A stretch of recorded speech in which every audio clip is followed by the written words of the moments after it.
Boa tarde, pessoal. Espero que todos estejam bem. Eu sou a Rafaela e vou estar ajudando aqui na organização dessa sessão. É um prazer poder recebê-los aqui na sessão técnica, que é a Concepções e Organizações Curriculares na Educação Básica em Computação, do 4º Simpósio Brasileiro de Educação em Computação. O EduComp é realizado pela Sociedade Brasileira de Computação, através da Comissão Especial de Educação em Computação, e está sendo sediado virtualmente pela Universidade Presbiteriana Mackenzie. Alguns avisos iniciais, né? Então vocês podem interagir por meio de comentários e perguntas por meio do chat do Google aqui. Também vocês podem pedir a palavra durante a discussão, né? Então, após a apresentação de cada artigo, vai ter uma breve sessão de discussão sobre esse artigo, e vocês podem, então, fazer o uso do recurso levantar a mão para pedir a palavra, e aí sim, ficar à vontade para abrir a câmera e participar dessa discussão, né? Também pedimos que mantenham seus microfones fechados durante as apresentações, e sempre que não estiverem com a palavra. A gente vai iniciar essa sessão técnica que tem 3 trabalhos, né, e o primeiro trabalho é uma abordagem para planejamento de aulas interdisciplinares com pensamento computacional para educação básica, de autoria de Lidiane Monteiro, Tassiano Pontual Falcão e Rodrigo Rodrigues, e a gente convida a Lidiane Monteiro para compartilhar sua tela e fazer a apresentação. Então, são 10 minutos de apresentação e depois 8 minutos para a discussão desse trabalho. Boa tarde, gente. Tá dando para ouvir direitinho? Sim. Ok, Certo. então vou iniciar aqui. Então, já fui devidamente apresentada o título do trabalho, então vou pular essa parte. Então, a introdução do trabalho, a gente abordou alguns dados do PISA, né, 2022, e um dos pontos que a gente destaca é os desafios encontrados em áreas como leitura, matemática e ciências, e também que o PISA 25 ele vai estar trabalhando, né, com o reconhecimento do pensamento computacional como elemento fundamental. Então, a temática do PISA 2025 vai ser aprendendo no mundo digital, e parte disso, né, envolve também os desafios tecnológicos do século XXI e a necessidade da gente integrar o ensino de computação no currículo da educação básica.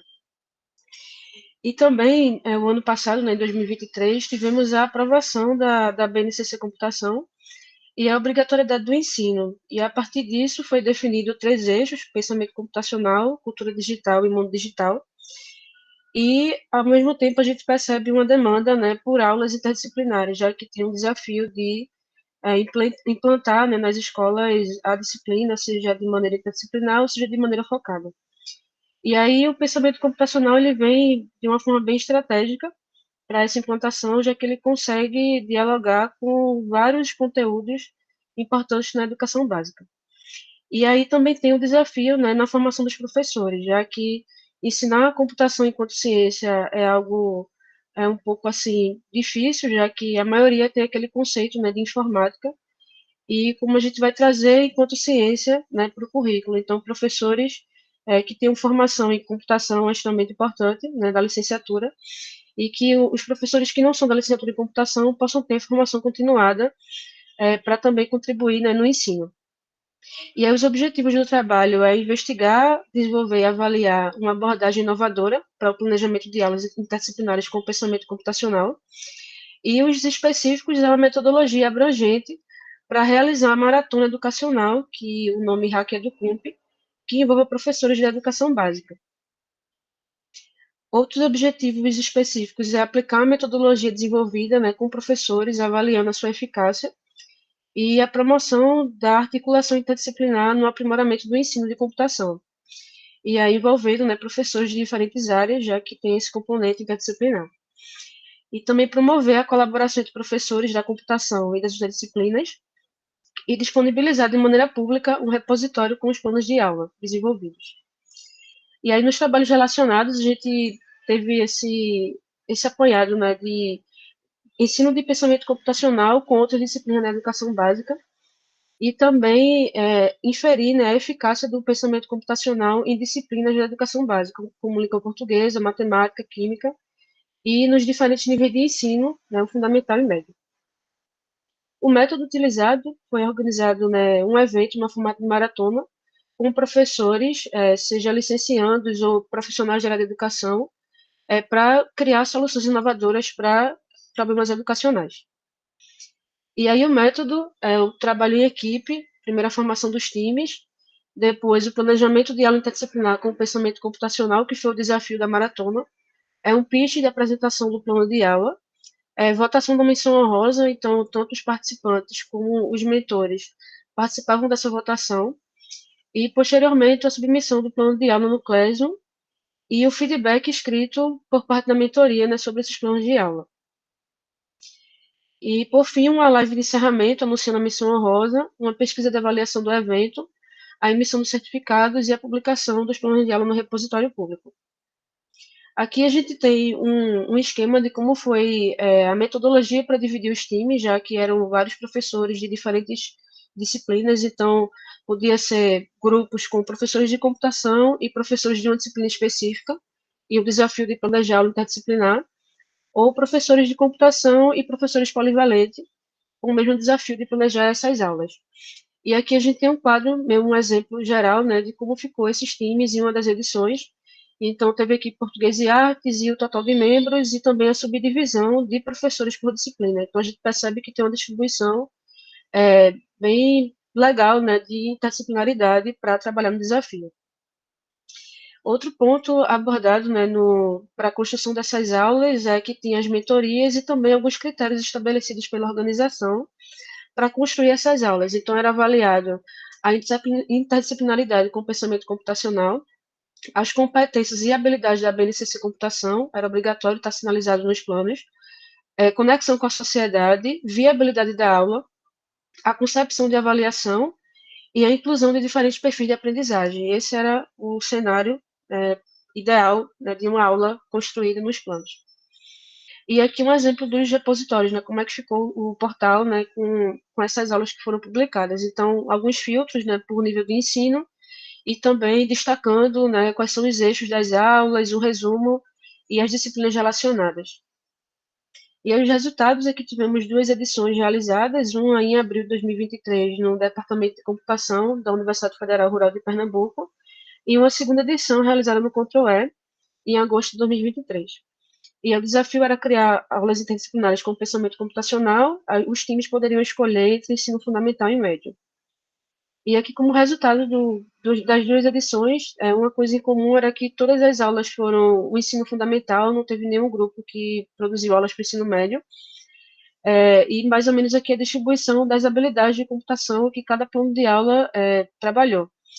E aí, dando um panorama geral desses planos de aulas, era bem perceptível a questão de uma conexão entre disciplinas da educação básica, por exemplo, matemática e computação, português e computação. Então, aulas que realmente traziam um conhecimento interdisciplinar.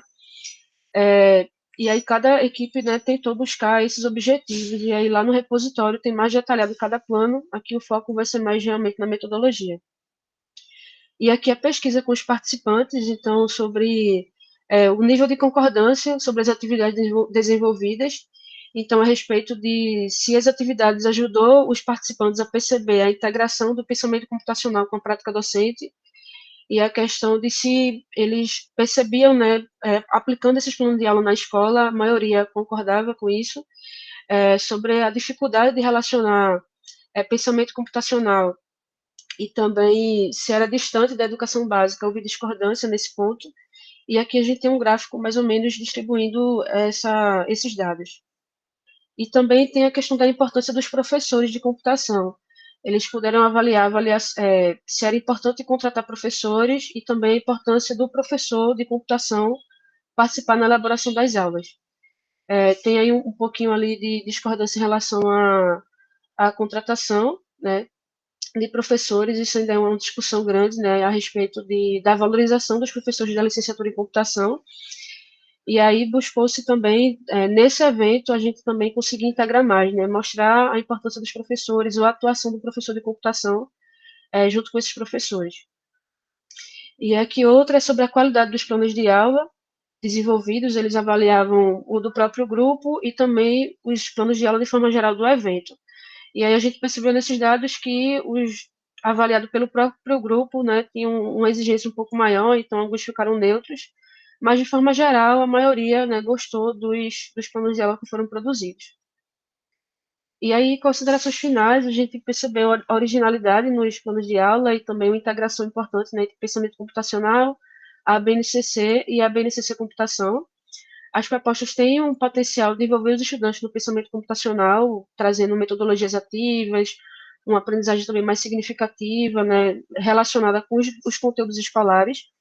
Também percebeu os professores colaborando muito, né, uns com os outros e disponibilidade para aprender com seus colegas, já que pensamento computacional era um tema que não teve uma formação prévia, então alguns não conheciam o tema, outros conheciam, mas na dinâmica da atividade eles foram colaborando uns com os outros. E aí, de limitações do trabalho, a gente tem uma pequena amostra, né, da opinião dos participantes, né, entre duas edições, então cada uma teve cerca de 30 participantes, distribuído em vários grupos, mas ainda é uma amostra pequena. E aí também a estratégia, né, de inscrição não favoreceu o comparecimento, já que era um evento gratuito, e tem aí um grande índice de evasão, né, nesses eventos, então a gente pensa em melhorar a abordagem, talvez fazer uma pré-inscrição e depois uma confirmação. E aí o tempo de duração do evento também foi um fator um pouco limitante, já que era um desafio grande para realizar apenas em uma parte da manhã e uma parte da tarde. Então, talvez um evento como o Hackathon, né, geralmente tem mais tempo do que apenas um turno e meio. E para trabalhos futuros, né, realizar outras edições para a gente conseguir aumentar a amostra, incorporar um dashboard ao repositório de plano de aulas para a gente conseguir ter dados estatísticos, né, de cada edição e conseguir tirar outros insights. E também aplicar os planos de aula nas escolas com os professores participantes ou escolas parceiras. Assim a gente vai conseguir, né, retirar realmente a aplicabilidade dos planos produzidos e também refinar eles. E outro ponto é variar em outras edições o desafio do Hacker do Corpo, né? Como é um evento mais geral, podemos ter também desafio como elaborar materiais didáticos, jogos ou software educacional. E aqui são as referências do trabalho. E é isso. Qualquer dúvida, a gente está à disposição.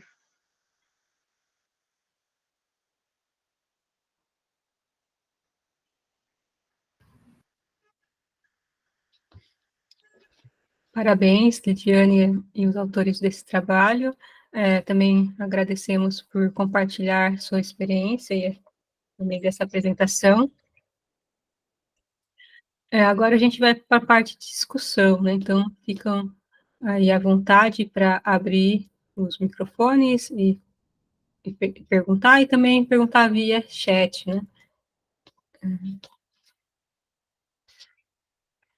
Ah, o primeiro comentário aqui, para a Lidiane, meu comentário, é mais uma curiosidade, né? O que vocês perceberam, assim, em termos de resistência e também receptividade dos professores em relação a essa abordagem, né? E também, assim, em relação a esse trabalho futuro de fazer essas parcerias nas escolas, se vocês já têm algumas parcerias, alguns contatos com as escolas e como está sendo essa receptividade. Um ponto que a gente percebeu no início era entender a dinâmica de um hackathon, né, de um desafio de maratona, né, que é você trabalhar em grupo. Então, alguns times, eles demoraram um tempo a compreender, olha, a gente precisa trabalhar em grupo, nós temos um desafio, né, então acho que não tem muito a ver com ser professores, porque todo hackathon tem esse desafio, que já participou de alguns, sabe, que é difícil o time conseguir entrar no ritmo para trabalhar em conjunto por um desafio. Então, depois superado esse momento, vieram as questões de perceber o foco, né? A gente vai aplicar, vamos planejar para uma série específica, como é que a gente coloca aqui o pensamento computacional, e aí o que ajudou a refinar mais rápido e os times conseguirem produzir, entrar no ritmo, as mentorias, né? Então, tinham cerca de 5 a 6 mentores e eles sempre visitavam cada grupo, ia trocando ideias, tirando dúvidas. Então, a gente meio que percebeu que a mentoria facilitou muito nesse sentido e foi alinhando. Então, as trocas de experiências foi bem importante, né? A maioria não tinha experiência com hackathon, E também não tinha planejado assim aulas de maneira tão coletiva, né, trazendo saberes diferentes. Então, com o tempo eles foram pegando o ritmo e a maioria gostou, né? Disse que era desafiador, né, a questão de tempo também, mas faz parte do formato do evento você dá um desafio de tempo para ver o que é que sai ali naquele curto espaço de tempo. E o desafio maior, assim, realmente, às vezes, é administrar as ideias também, mas acho que depois foi funcionando um pouco melhor. A respeito da aplicação dos planos de aula nas escolas, a gente tem iniciei assim um mapeamento, mas ainda não teve nenhuma aplicação ainda. E a ideia é retomar o contato com os participantes, né, os professores, já que eles, a maioria são de escolas públicas, tem uns de particulares também. Então, a gente iria conseguir tirar alguns dados interessantes, né, de perfil de alunos, perfil de grade curricular, de como a escola aborda alguns conteúdos, metodologia de ensino. Então, a gente vai iniciar esse trabalho de aplicação, mas já iniciou um mapeamento de escolas possíveis ou que, por exemplo, já trabalham algum conteúdo da computação na grade curricular. E também acho que não trabalham ainda, então está no início ainda. É muito bom. Mais alguma pergunta?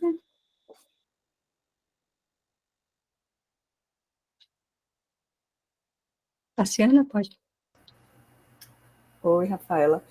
Não é uma pergunta, né? Porque eu sou coautora do trabalho, mas eu queria só complementar aí em relação a isso que você pontuou de como é que foi assim, né? Se houve resistência e as dificuldades, e aí Lidiane mencionou essa troca de experiências, né, entre os participantes. E eu tive a oportunidade de conduzir a edição do hackathon, do Hack EduComp no Control-E, que aconteceu em Santarém, no Pará. E aí lá a gente percebeu uma troca riquíssima entre os participantes, porque a gente tinha alunos de licenciatura em computação de Santarém mesmo, né, ou seja, baseados no contexto urbano, mas a gente também teve professoras da rede estadual de educação ou municipais que vieram de escolas ribeirinhas do interior do Pará. E aí a gente conseguiu fazer essa distribuição dos grupos de maneira que esses alunos da licenciatura tivessem a interação com essas professoras, né, que já estão lá atuando, e assim, eles aprenderam muito uns com os outros, né, e no final a gente percebeu, eles não se conheciam anteriormente, né, então tem esse quebra-gelo necessário no começo, que as pessoas ficam tímidas, não sabem bem o que fazer, não têm segurança de dar suas opiniões, mas nas apresentações finais você vê a diferença, assim, parece que vira, né, um grupo de amigos quase ali, apresentando, e a gente percebeu o quanto os estudantes aprenderam com essa professora, essas professoras, né, que vieram dessas comunidades e desses contextos tão desafiadores. Então, para mim, assim, que estava mediando, foi super enriquecedor também ver as apresentações e as ideias que eles tiveram a partir dessa troca entre eles, né? Foi muito interessante. Legal, muito bom. Obrigada por compartilhar. Acho que, sem dúvidas, é uma experiência muito rica, né? A prática em si. Temos tempo para mais uma pergunta. Adelmo, pode abrir o microfone. Vamos lá. Boa tarde, pessoal. Parabéns, Lidiane e Tassiana, pelo trabalho. E uma dúvida um ponto que eu fiquei curioso, e pode ser uma impressão de vocês mesmos, se dentro do universo de definições que a gente tem de pensamento computacional, se vocês percebem alguma habilidade, uma subprática, alguma dimensão do pensamento computacional mais específica, sendo mais comum como caminho para fazer essa integração. Tem algum elemento de pensamento computacional que vocês sentem que foi mais útil ou mais utilizado nesse processo de integração na construção das sequências interdisciplinares? Eu vou responder aqui, eu percebi assim, tá? Não é nem um dado, é mais sentimento mesmo. Eu acho que a questão de sequência de passos é algo bem comum entre os planos de aula. Eu acho que eles conseguem, assim, aplicar de maneira mais fácil. Eu acho que a mais difícil é a abstração. Às vezes eles não conseguem relacionar é, algo da computação com o da disciplina, mas eu acho que é uma dificuldade de forma geral da própria computação, né? É a gente trazer algo tão abstrato para algo mais concreto. E aí um ponto que a gente percebeu era de tipo, a gente precisa dar formação para esses professores, né, sobre pensamento computacional para que eles consigam ter mais recursos para fazer uma conexão mais interdisciplinar.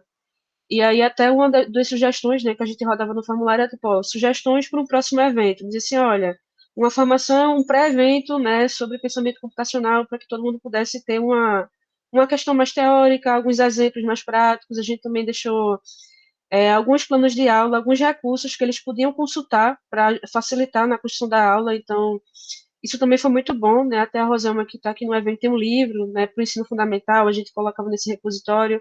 Então, a gente foi também trazendo recursos que eles pudessem consultar para além da BNCC e que fosse mais prático para aquele contexto, senão ficaria muito desconexo, assim, do nada, né, para aquele assunto.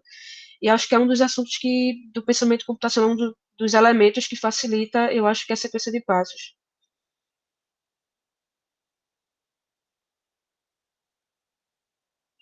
Tassina, se quiser complementar também alguma coisa que percebeu. Você falou exatamente o que eu ia falar. Algoritmos, né, com a sequência de passos é o mais comum e concordo que a abstração é o mais desafiador. Eu só acrescentaria que eu acho que após algoritmos, o que eles têm mais facilidade também de trabalhar é reconhecimento de padrões. Conseguem fazer bastante associações com isso também.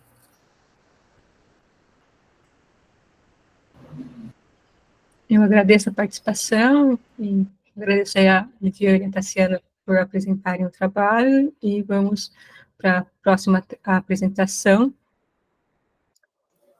Agora do trabalho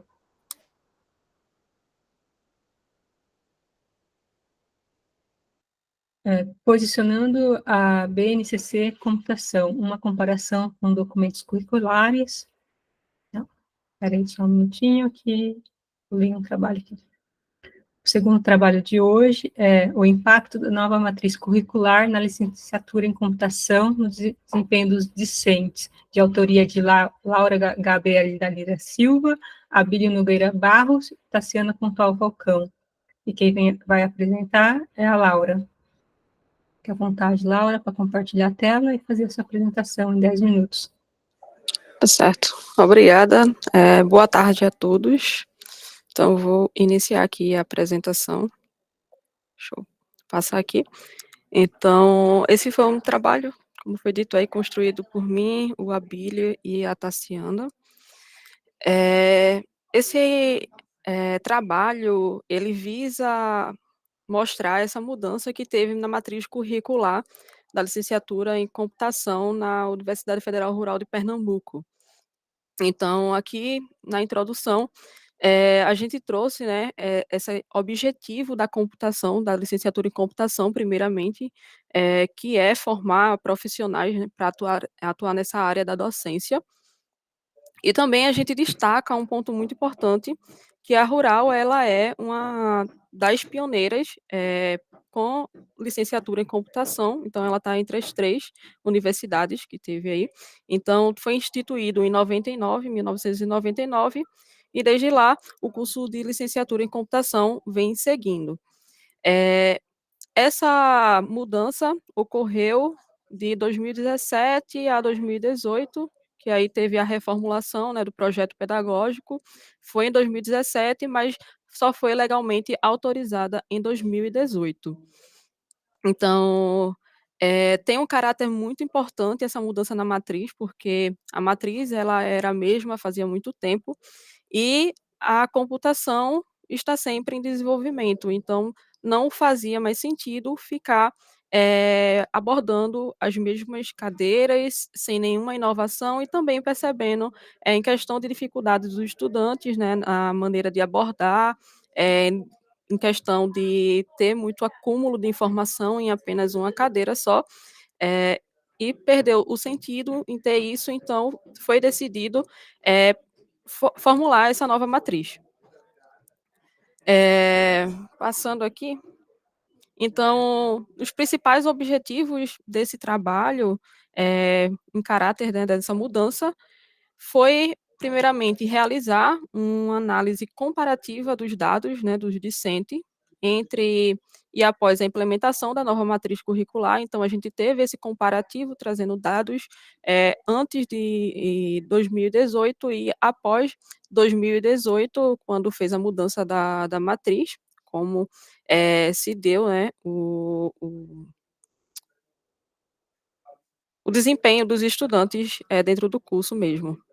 Segundo, aí foi investigar dados do Censo de Educação Superior para fornecer uma visão abrangente das mudanças ocorridas.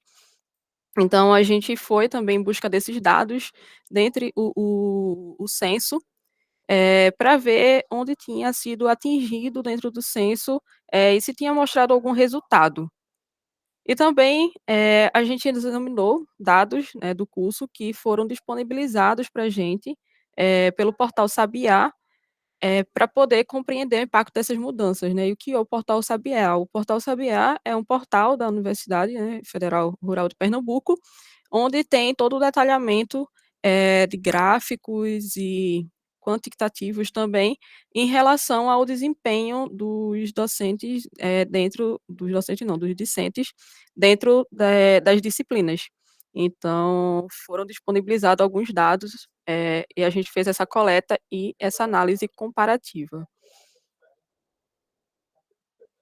Então, os métodos que a gente usou foi justamente do portal Sabiá. Então, a gente teve essa coleta desses métodos dentro do portal. Nos indicadores de qualidade, então a gente pegou um conjunto de indicadores, que foi realizado alguns, monitoramentos, né, da qualidade da educação, publicados pelo, portal do INEP. Então a gente foi lá e a gente trabalhou, esses dados, foi fazendo refinamento, até chegar, em um ponto que desse para trabalhar, e tivesse esses dados mais claros para a gente, né, dentre esses anos posteriores a 2018 e, eh, antes disso. E também, como já falei, dentro do censo de educação superior, né, então a gente pegou fez essa coleta também de dados. Nos resultados e discussões, a gente trouxe justamente, eh, as discussões e os resultados referente a esses dados. Então, pelo tempo, eu trouxe alguns desses dados para a gente poder ter uma visão, dessa mudança e de como, o impacto que teve. Então, aqui, o primeiro deles, né, é o indicador de diferença entre o desempenho observado e esperado. Esse indicador, ele visa medir o progresso dos alunos entre as edições do ENAD. Então, aqui a gente pode observar, a gente pegou dados de 2017 e 2021, que foi no momento que teve o ENAD.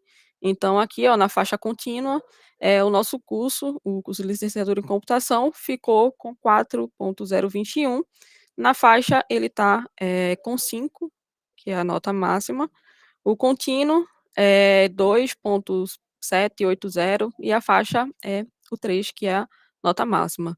Então, a gente vê aí uma mudança, né, então, entre esses dados, então a gente vê os números permanecendo, subindo, detrimento também tem em relação ao conceito do ENAD, no geral, que em 2017 ele ficou ali com 3.65, que na faixa vai para 4, e no conceito, de 2021 ficou com 4.26, que vai para o 5, então a gente teve o conceito máximo no ano de 2021. Então deu um salto aí de, uma pontuação que significa muita coisa. Então, significa que sim, o curso ele está crescendo, se o ENAD, né, ele visa medir, esse desempenhos dos discentes dentro do curso. Então, se teve aumento na nota do ENAD, é porque o desempenho dos discentes foram melhor na prova e então isso vem muito da matriz, né. Aqui também eu trouxe dados do portal Sabiá.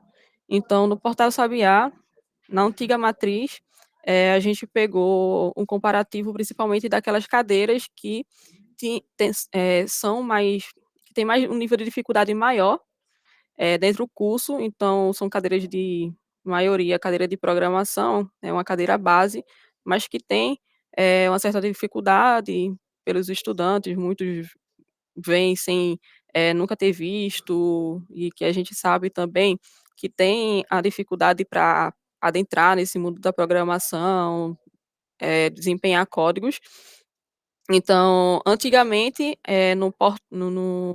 na matriz curricular anterior, era dividido entre introdução à programação e programação 1. Então, tinham essas duas cadeiras, e eram algo bem pesado, né. Então, na nova matriz ficou programação 1, programação 2, tem os laboratórios também que foram colocados, laboratórios repartidos, que são EADs com atividades práticas, então onde o aluno ele pode aplicar ali o conceito, né, prático. Então aqui a gente vê a introdução à programação, nível de reprovação elevado, onde tem a faixa vermelha, então são geralmente mais reprovações do que aprovações. Aqui em programação 1, a gente vê uma oscilação, mas também a gente tem que lembrar que esses dados, que foi pego aqui, ó, até 2021 de programação 1, a gente estava passando pelo período de pandemia, então isso é abordado também, e é sempre bom ressaltar. Então dentro desse período de pandemia, quando voltaram as aulas, foram aulas EADs que nem todo mundo tinha acesso ou estava acostumado a esse formato. Então teve também, esse impacto na nova matriz, porque o início foi mais no formato remoto, em que os alunos eles estavam se adaptando ainda. Então, aqui a gente vê algumas oscilações, mas a gente vê que isso aqui cresce o número de aprovação. Então, foi justamente quando, a adaptação começou a vir, tanto no formato EAD, quanto, na adaptação da nova matriz, e também a gente já estava seguindo aí para o presencial. Aqui também eu trouxe, dados de pensamento computacional. Anteriormente não tinha cadeira de pensamento computacional, o aluno quando, ele entrava no curso, ele ia diretamente para a cadeira de programação. Então não tinha esse preparo para a programação. Então o pensamento computacional, ele traz todo esse preparo do aluno realmente, não só para a programação, mas para o mundo, em si, e também, para as outras cadeiras, né. Então tem essa organização de pensamento, saber, realmente resolver problemas, né, já que a gente trabalha o tempo todinho com soluções de problema. Então aqui a gente vê que o número de aprovação em pensamento computacional é bem elevado, os alunos eles se adaptaram bem dentro do curso, eh, e isso aí facilitou muito para que nas cadeiras seguintes, o desempenho fosse melhor. E aqui concluindo, né, então a gente conseguiu compreender, dentre esses dados, que sim tiveram, melhorias dentro do curso, então a gente conseguiu analisar, mais nessa parte quantitativa, né, e na análise de qualidade, eh posteriormente, podem vir novos trabalhos, abordando a questão, né, de iniciativas de como melhorar dentro da cadeira, fazer uma análise minuciosa realmente de todas as cadeiras, aquelas que estão baixo ainda, por que ainda tem um rendimento baixo, e para aquelas que estão bons, por que está tendo aquele rendimento bom e o que pode fazer, tirar ali como proveito para aplicar, em outros lugares. Então, eh, a gente vê que os alunos eles podem sair bem mais capacitados e com pensamento bem mais crítico, em torno também, das cadeiras que foram adicionadas, em questão do debate também, e não é só aquela questão metódica ali, de programação, a cadeira o curso de licenciatura ele visa também essa discussão, então no trabalho, a gente trouxe isso e foi o início para novos trabalhos futuros, né, a gente começou uma análise que pode, segmentar, para muito mais coisas. Basicamente é isso.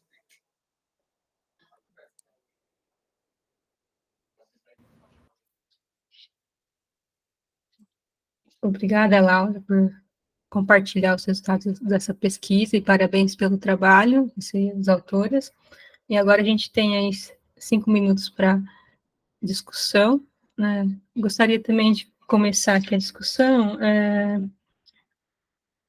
com a questão, assim, de mais uma percepção, né, de você e dos autores, Laura, de quais seriam os pontos de destaque, assim, dessa nova matriz, tanto positivo quanto negativo, né, um principal positivo, principal negativo na sua percepção. Então, eu não trouxe nessa apresentação, mas tem os dados de qualidade do ENADE, em que os próprios estudantes, no final, eles preenchem ali, abordando algumas perguntas sobre a questão de estágio, se as cadeiras do curso, eles tá melhorando essa questão de estágio, pensamento crítico, debate. Então, a gente vê que isso aí teve uma melhora bem, teve bem grande nessa questão. Então, o mundo profissional, o estudante ele está saindo mais preparado para os debates dentro de sala de aula. A gente está no curso de licenciatura, então o aluno ele não sai só focado em programar ou, se não, dar uma cadeira de programação, mas ele sai preparado para levantar esses debates sobre a sociedade. Então, os dados, eles lá que não foram apresentados aqui, mas no artigo tem, apresentam os estudantes concordando ainda mais com isso. E o lado negativo, até agora, e dentro desse trabalho, não deu para analisar por completo toda a matriz, mas o lado negativo da matriz, que eu posso falar assim, foi ter sido implementado justamente durante a pandemia, porque ninguém sabia que vinha essa pandemia, foi todo mundo de surpresa, então foi aplicado justamente nesse momento em que os alunos eles estavam mais isolados. Então não teve como desenvolver bem ali no começo, para alguns alunos passou, principalmente a cadeira de pensamento computacional, nesse momento EAD, em que os professores têm que se adaptar também. Então, é justamente essa questão de adaptação. Acho que a Tassiana pode complementar aí. Sim, obrigada, Laura. Sobre essa disciplina, né, de pensamento computacional, ela foi inserida no primeiro período, e aí a gente moveu programação para o segundo período, né, e isso em parte foi motivada pela importância da gente discutir o pensamento computacional em um curso de licenciatura. Então é uma disciplina que ela traz também já questões de ferramentas para serem usadas na educação básica, né, para ensino de computação, como o Scratch, Code.org e muitas outras, mas também para desenvolver essa noção e esse tipo de raciocínio nos alunos ingressantes, na esperança de que, quando eles chegassem, então, na disciplina de programação, no segundo período, seria um impacto menor, assim, porque muitos alunos ficam muito apavorados quando chega já, primeiro período, já começa a estudar programação, e para muitos deles é algo muito distante, que eles nunca viram antes, né? Então, isso causa muita reprovação, muita dificuldade, uma curva de aprendizagem muito grande. Então, eu tenho ministrado essa disciplina de pensamento computacional desde que ela foi implantada, né, com uma pausa onde eu me afastei, e eu avalio que ela tem sido muito bem sucedida no sentido dela própria, assim, que é uma disciplina que funciona muito bem para dar essa introdução, mas eu ainda não consegui, é um trabalho futuro que eu gostaria de fazer, é fazer um estudo do que está acontecendo na disciplina de programação, que eu não ministro, né, são outros professores, para a gente tentar descobrir se realmente, né, de uma forma mais qualitativa, quais foram as mudanças na aprendizagem, né? E aí o trabalho de Laura, ele já nos dá alguns indícios, né, em relação a esse desempenho dos alunos nas disciplinas de programação, né, que a gente tem visto realmente aí uma pequena evolução, mas eu acho que tem espaço aí para a gente desenvolver mais pesquisas nessa linha. Muito bom, parabéns.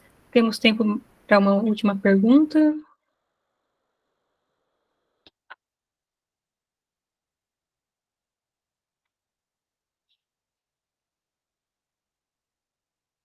Então, se não temos mais perguntas, agradecemos Laura, Tassiana os autores desse artigo pela apresentação e pelo trabalho realizado, e vamos para a nossa terceira e última apresentação dessa sessão. E agora sim, o trabalho intitulado Posicionando a BNCC, Computação, uma comparação com documentos curriculares internacionais, de autoria de Adelmo Eloá, Luiz Alves, Paulo Brinsky, Roseli de Deus Lopes, e vai ser apresentado por Adelmo. Então, convido você a apresentar, a compartilhar a tela. Fique à vontade para apresentar.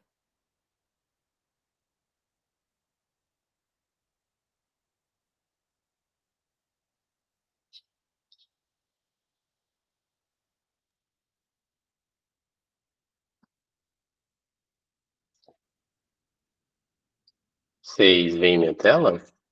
Sim. Perfeito, então vamos lá. Boa tarde a todas e todos. Eu sou Adelmo, sou doutorando pela Universidade de São Paulo e também trabalho como pesquisador associado ao laboratório TLTL da Universidade de Colômbia. E eu vou apresentar para vocês um trabalho desenvolvido com o Luiz Alves, com o professor Paulo e a professora Roseli, que a gente titulou Posicionando a BNCC Computação, uma comparação com documentos curriculares internacionais. Trazendo um pouco de contexto sobre o trabalho, ele está situado na integração, ou tentativa de integração da computação na educação básica, ressaltando aqui que esse é um processo que vem de uma longa caminhada, apesar de avanços recentes. São muitos os trabalhos, inclusive, especialmente das pessoas dessa comunidade da Educomp, que visam criar caminhos para que a gente tenha a computação sendo integrada aos diferentes níveis da educação básica. E essas ações concretas e específicas, elas apontam também para a importância de políticas públicas, sejam locais, regionais ou nacionais, para não só legitimar, mas também para induzir mais ações nesse sentido.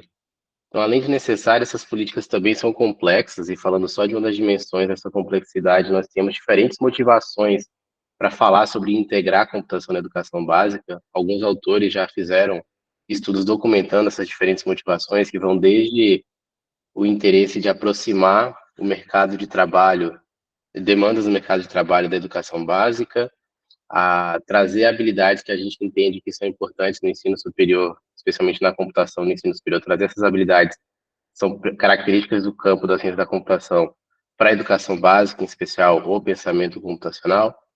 Há também entender visões de que garantir que crianças e jovens tenham a oportunidade de ler e escrever num mundo cada vez mais digital, mais computacional, é importante para que a gente crie oportunidades equânimes de aprendizado na educação básica.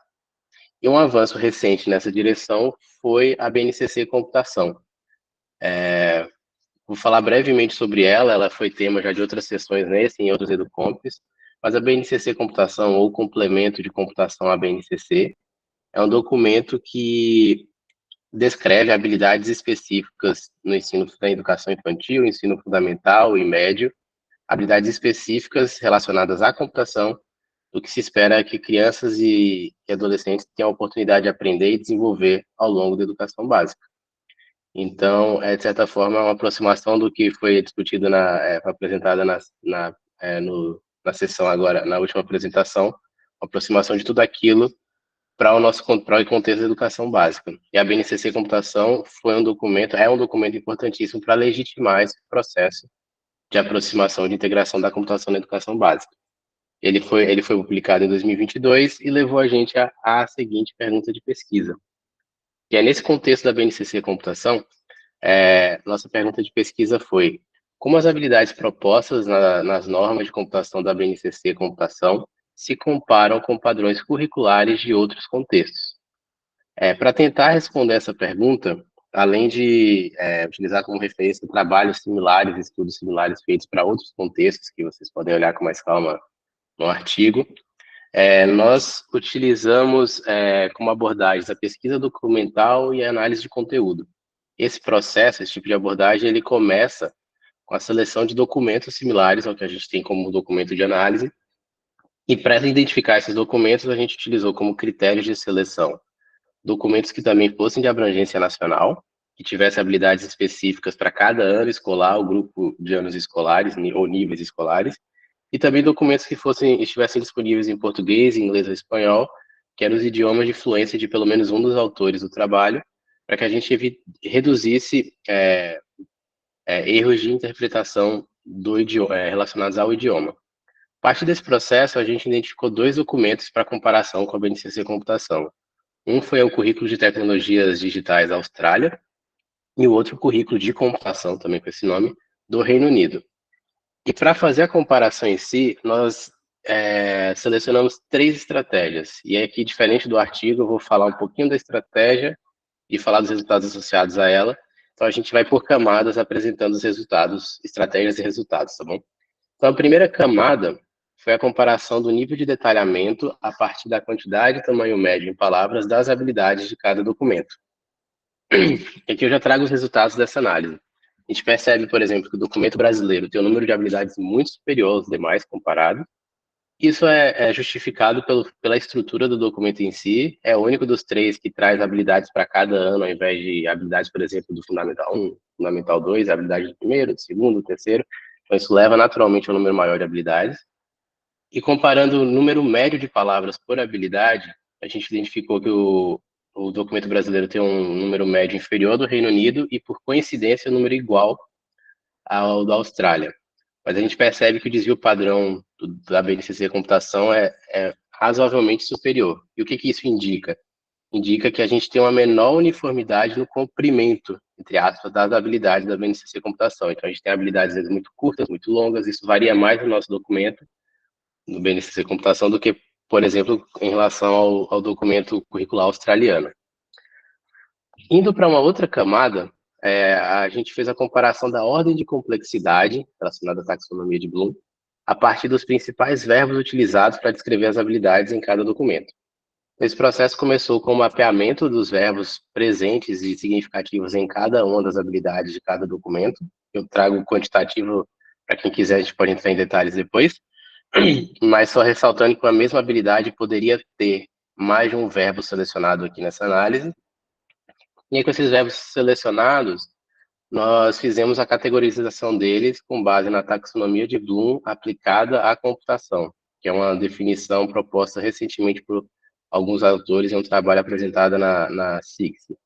Então, quando a gente fez esse agrupamento, nessa categorização, a gente pôde identificar a frequência dos verbos por ordem de complexidade.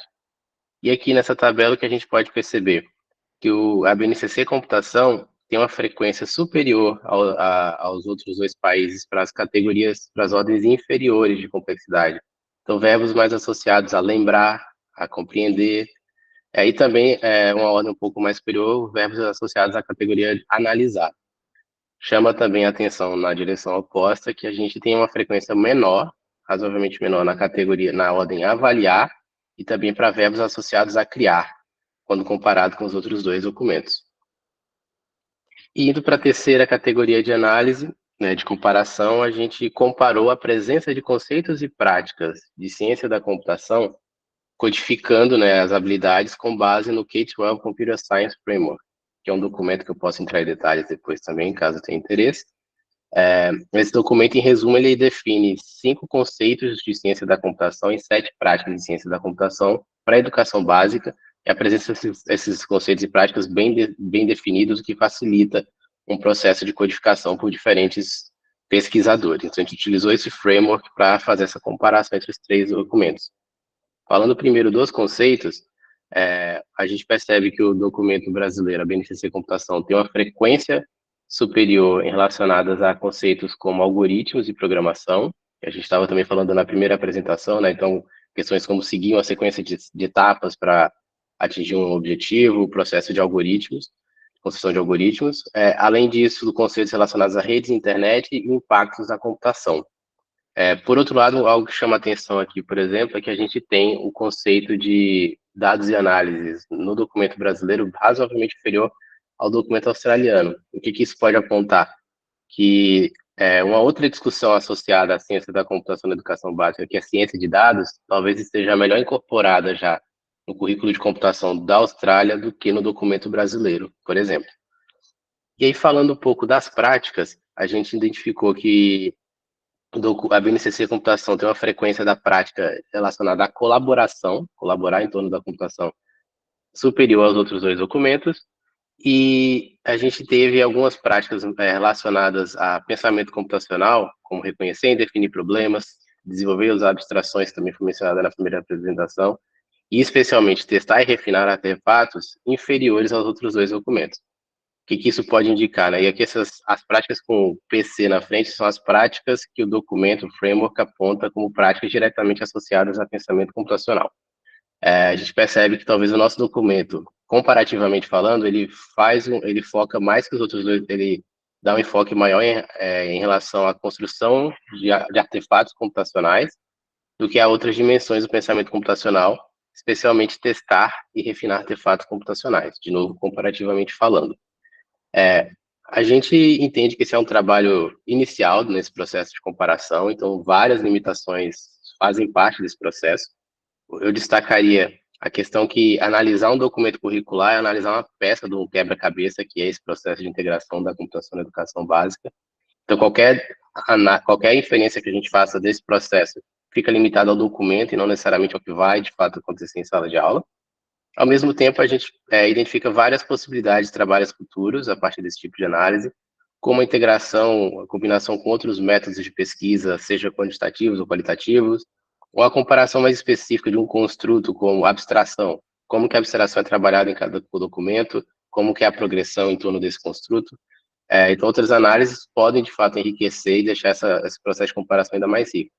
Mas eu termino com um convite à ação que traz também, relacionado também à nossa motivação para esse tipo de trabalho.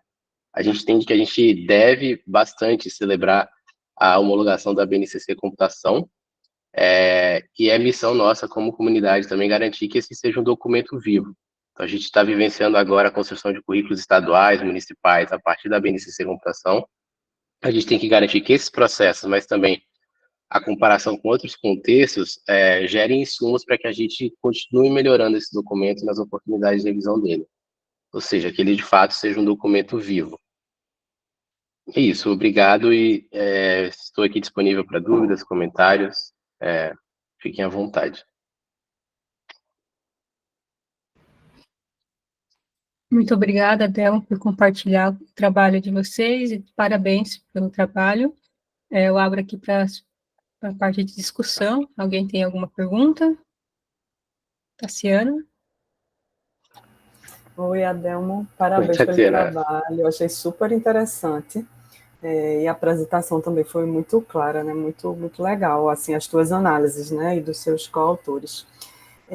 Eu queria levantar uma provocação aqui, né, porque a gente tem um costume, né, colonial, digamos assim, de nos comparar, e, assim, eu acho que a comparação é ótima, eu só tenho um pouco de receio que a gente sempre se compare de uma posição inferior. Então, talvez a gente olhe assim e diz, então, olha, a gente não está abordando a mesma coisa que Inglaterra e Austrália e tal, então isso é ruim, né? Eu sei que a tua apresentação não foi nesse sentido, tá? Mas eu queria te ouvir um pouquinho se vocês pensaram nessa análise, nessas questões talvez mais culturais e contextuais, né? De talvez interpretar algumas dessas diferenças à luz dessas questões culturais. Eu sei que isso é super complexo, é mais um pensamento que me veio aqui, que eu queria também ouvir tua opinião sobre isso, né? E para a gente ter esse cuidado de não cair nessa armadilha de achar que a gente precisa ser igual, ou do fato de sermos diferentes talvez uma falha, né? Para a gente ter essa atenção, assim. Mas eu queria te ouvir um pouquinho sobre isso. É um ótimo ponto. Eu diria até que é uma das possibilidades de trabalhos futuros tentar fazer esse tipo de... Não sei nem se comparação seria a melhor palavra nesse contexto, mas trazendo alguns dos nossos aprendizados também no processo, né? A gente teve um dilema, talvez até de pesquisa, porque a partir do momento que a gente foi definindo os critérios, a gente teve dificuldade de encontrar realidades mais próximas da nossa. Então, por exemplo, na América Latina, a gente não conseguiu localizar um documento estruturado que pudesse facilitar esse tipo de comparação. Apesar de, eu acho que para quem acompanha toda essa discussão, a gente ouvir falar de experiências por exemplo, Costa Rica, o próprio Uruguai com o Plano Ceibal. Existem várias experiências que a gente ouve falar um pouco mais, a própria Argentina também, Rosé. Eu acho que Buenos Aires tem um documento muito bem estruturado, mas a partir do momento que a gente quis tentar encontrar também documentos de abrangência nacional, a gente teve dificuldade de achar documentos acessíveis para comparação, e que talvez a gente pode olhar até como um copo meio cheio, que de fato, com realidades mais próximas da nossa, a gente de fato está dando um passo muito sofisticado para a incorporação da computação na educação básica a nível nacional. São poucas as políticas que têm acontecido nessa direção. A gente sofreu bastante, assim, de fato, mandar e-mail para pessoas aleatórias e, de fato, não conseguir encontrar tais documentos. E acho que um outro ponto também interessante, até que eu falei por cima, que a gente usou o K-12 Computer Science Framework para fazer uma das comparações, que é um documento bem norte-americano, de várias instituições norte-americanas envolvidas no processo de elaboração. Algumas eu particularmente gosto mais, outras nem tanto, mas é um tipo de documento também que, por questão de cultura e de contexto e de recursos, é um documento muito bem elaborado e detalhado. Então, coloca também a régua alta e o desafio que é, né? A gente conseguir continuar avançando e produzindo documentos que sejam bem detalhados, bem esclarecedores para diferentes níveis de públicos interessados em computação na educação básica. Então, acho que o meu comentário vai um pouco nessa linha para de fato, é um desafio a gente conseguir até dialogar com realidades mais próximas à nossa, que eu posso também enxergar como um grande passo que a gente está dando com a BNCC Computação. Estou vendo os comentários interessantes.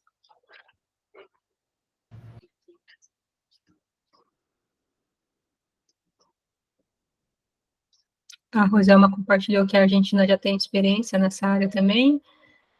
E a Silvia fez uma pergunta se o CLEI poderia ser um evento para buscar mais dados sobre a América Latina. E aí, só adicionando esses exemplos, que a gente pode olhar também para cá, antes da BNCC Computação, acho que um exemplo que alguns de vocês podem conhecer, é o currículo da cidade, do município de São Paulo, que também é um currículo, acho que ele não se intitula de computação, mas que de fato já era muito próximo de todas as discussões, além dos próprios referenciais curriculares da SBC, que eu colocaria no mesmo nível, talvez ali na hierárquico ali do framework que eu mencionei também.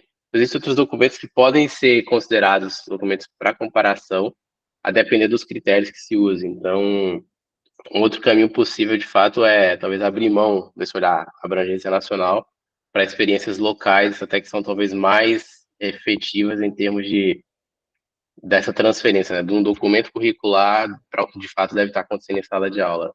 Isso acho que pode ser um caminho também bem interessante de comparação.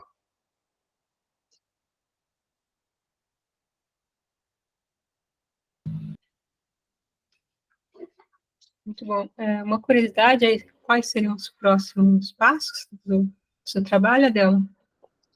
Em relação a esse tema, a gente tem dúvidas também se de fato outros tipos de análises poderiam ser feitas para deixar o trabalho mais robusto, talvez de fato incorporar outros elementos. Em geral, trabalhos desse formato, eles até fazem uma comparação muitas vezes 1 para 1, para facilitar até um pouco mais de profundidade nas comparações. Mas eu também diria que essa é uma pergunta em aberta para a gente também, nessa temática em específico, que tipo de contribuição a gente pode, de fato, que tipo de aprendizado a gente pode trazer, de fato, extrair desse tipo de comparação.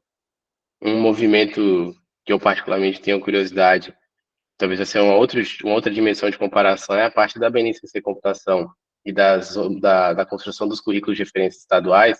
A gente teve no Forlic, né, anteontem, a apresentação da Ana, acho que a Roselma daí pode ajudar, estava lá acompanhando a Ana Rita, não é?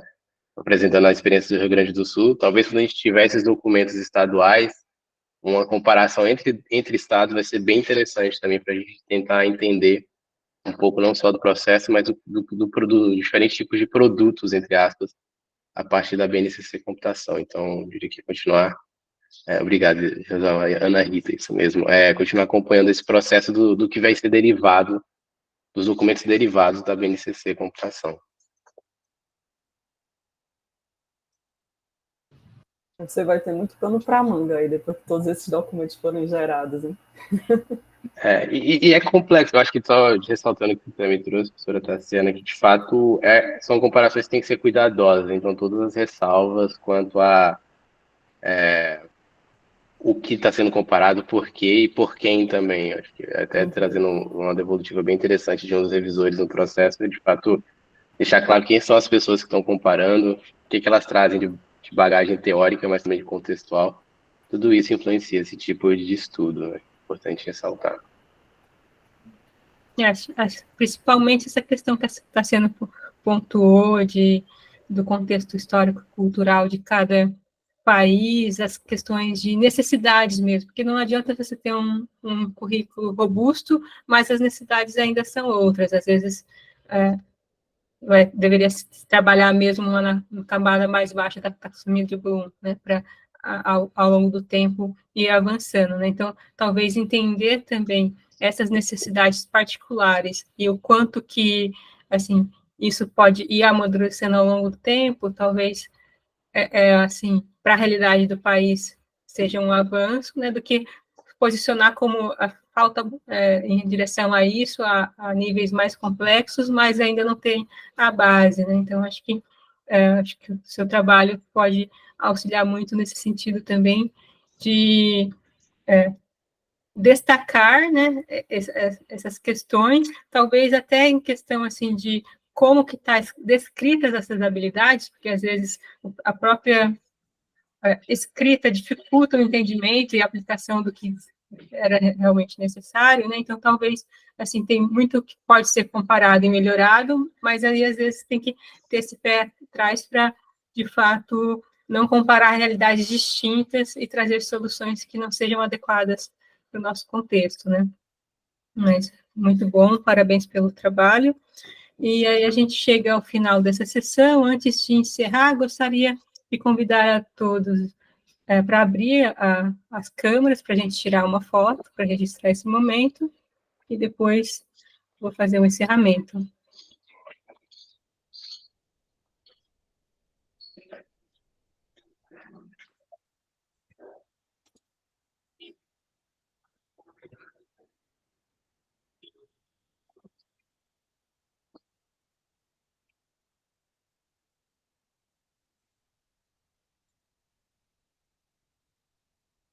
Ok? Muito obrigada.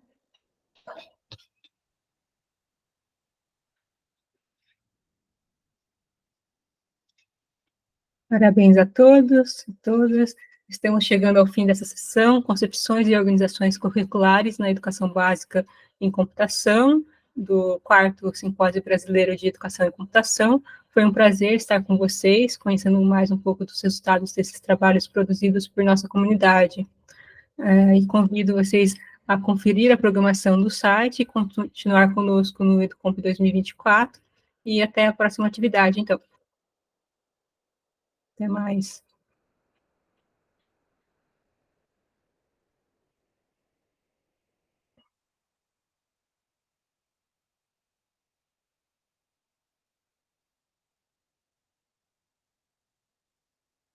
O som, Pedro.